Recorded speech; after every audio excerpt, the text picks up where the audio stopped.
Hello guys, this is Deepika and today's topic is, should you be putting your courses on your own website? The answer to that question is yes. So if you are using a platform like Udemy or Skillshare to sell your courses, then I would also recommend you to start thinking about putting those same courses on your own website as well. The reason is Udemy can shut you down anytime without even giving any prior notification. You do not have any control on your courses. And if you are going to put all your eggs in one basket, that's not a good option, right? So I will highly encourage you guys, if you have not thought about putting your own courses on your own website, then this is the time to do it. Now, there are different platforms that you can use to host your courses. You can actually host your courses on your own website using plugins like TutorLMS and WooCommerce. And you can also use these third-party platforms like Teachable and Thinkific to put your courses. So let's talk about using a third-party platform like Teachable to put your courses.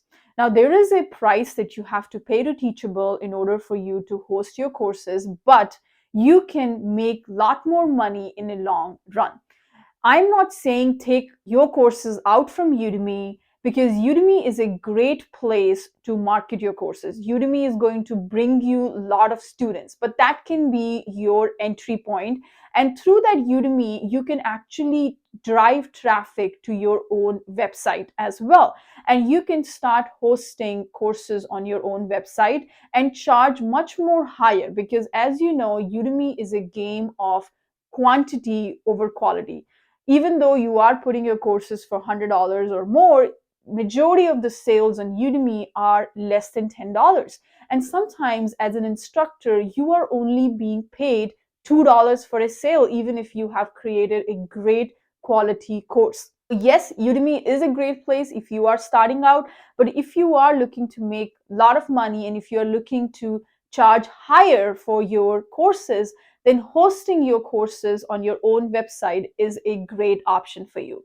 I do have my courses on Udemy as well, and also some of my courses are available in Udemy for Business. Udemy does not tell you to not upload your courses on your own website. There is a restriction to not put your courses on other platforms like Skillshare if your course is enrolled in Udemy for Business. But if you are selling your course on your own website, it is fine, even if your course is enrolled in Udemy for Business. The summary of this video is that yes, you should put your courses on Udemy. With Udemy, you can easily make money. You don't have to worry about marketing your course. If your course is very good, students are going to more likely to buy it directly on Udemy. And there is a lot of faith and trust that goes with Udemy if your course is hosted there. So yes, you should definitely put your course on Udemy, but along with Udemy, you should also think of building your own website and putting your course on your own platform. In this whole series, I'm going to show you how you can use Teachable to host your courses and how you can charge students for your courses. Now stay tuned and do subscribe to the channel if you have not done. I'm going to see you in the next videos. Thank you so much.